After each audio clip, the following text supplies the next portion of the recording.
Muling nakatanggap ng dagdag na pondo sa halagang 15 million pesos ang Wao District Hospital mula sa ayudang medikal mula sa Bangsamoro Government o AMBAG program ng Office of the Chief Minister. Ang kwentong serbisyo sa kalusugan mula kay Jen Garcia. Bilang bahagi ng patuloy na advokasya ng ayudang medikal mula sa Bangsamoro Government o AMBAG na maihatid ang kalinga at serbisyo sa bawat Bangsamoro, muling nagbigay ng 15 million pesos na pondo ang programa para sa Wao District Hospital sa Lanao del Sur.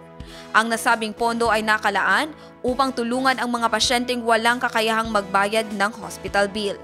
Patuloy ring katuwang ng AMBAG program ang iba't ibang partner hospitals sa buong rehiyon sa paghahatid ng dekalidad na serbisyong medikal bilang patunay ng tunay na layunin nitong maglingkod ng may puso at malasakit.